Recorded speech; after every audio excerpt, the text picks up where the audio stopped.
संगठन के प्राण और उनको आत्मा बताया। साथ ही बीजेपी का एक एक कार्यकर्ता नरेंद्र मोदी और अमित शाह से प्रेरणा लेता है। जहां विपक्ष तो अब सवाल उठाएगा ही, लेकिन अब संपूर्ण चुनाव की प्रक्रिया को पिछले 75 साल में 10 नंबरी बना दिया है। जहां पीपल रिप्रेजेंटेशन एक्ट में प्रावधान होने के बावजूद भी मतदाता सूची नए तरीके से बनाई नहीं गई। नियमों को अगर पढ़िए तो हर साल सूची में गहन पुनरीक्षण होता है 10 साल के अंदर।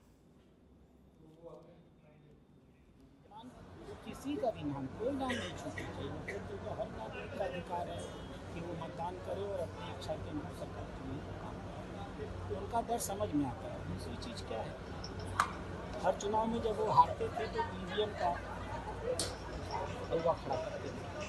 अब उन्होंने एक नई स्ट्रेटजी बना ली, क्योंकि बिहार में उनको मालूम है कि वो चुनाव जीत ही नहीं सकते। वो 3/4 सीटें नहीं मिल पाती, तो वो शुरू से पैसेबंदी कर रहे हैं। तो वो कहेंगे कि अब बताइए 10 लाख लोग जो किसी दूसरे प्रांत में जाके रह रहे हैं, जो न जाने पिछले 30-35 सालों से न जाने कम मर गए, जिनकी कोई जानकारी नहीं है, घर वाले उन नामों को नहीं जानते, नामों को उन्होंने जमा के रखा हुआ। आज अगर वो नाम बदले जाएंगे तो सही उनका जो नए आए उनको मतदान करने का अधिकार मिलेगा। बहुत सारे नौजवान हैं जिन्होंने अभी उनके नाम नहीं होने मतदाता सूची में उनका तो लोकतंत्र क्या है, ईमानदारी से जनता को अपने विचार व्यक्त करने का अधिकार दिया जाए, लोग अपनी मर्जी को सरकार देती, यही तो लोकतंत्र।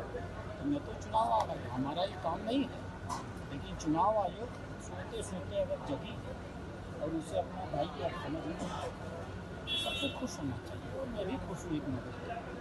डोटासरा का कहना है कि सरकार ताजमहल की तरह हो गई है, ना तो जनता की सुन रही है, ना ही कोई काम हो रहा है, कुछ पता नहीं क्या चल रहा है।